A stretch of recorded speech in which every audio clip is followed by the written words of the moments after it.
নমস্কাৰ, আপুনি সংযুক্ত হৈছে প্ৰাইম নাওৰ সৈতে।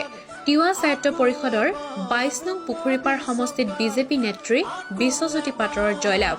২৩১৮টা ভোটৰ বিশাল ব্যৱধানত বিজেপি প্ৰাৰ্থী বিশ্বজ্যোতি পাটৰে পৰাস্ত কৰিলে কংগ্ৰেছৰ ৰূপামণি শইকীয়া ডেকাক। বিশ্বজ্যোতি পাটৰৰ বিজয়ে উৎফুল্লিত কৰি তুলিছে পুখুৰীপাৰ সমষ্টিবাসীক। বিশ্বজ্যোতি পাটৰ জয়লাভৰ পাছতেই এক বিশাল ৰেলী উলিয়াই বিজেপিৰ কৰ্মী সমৰ্থকসকলে।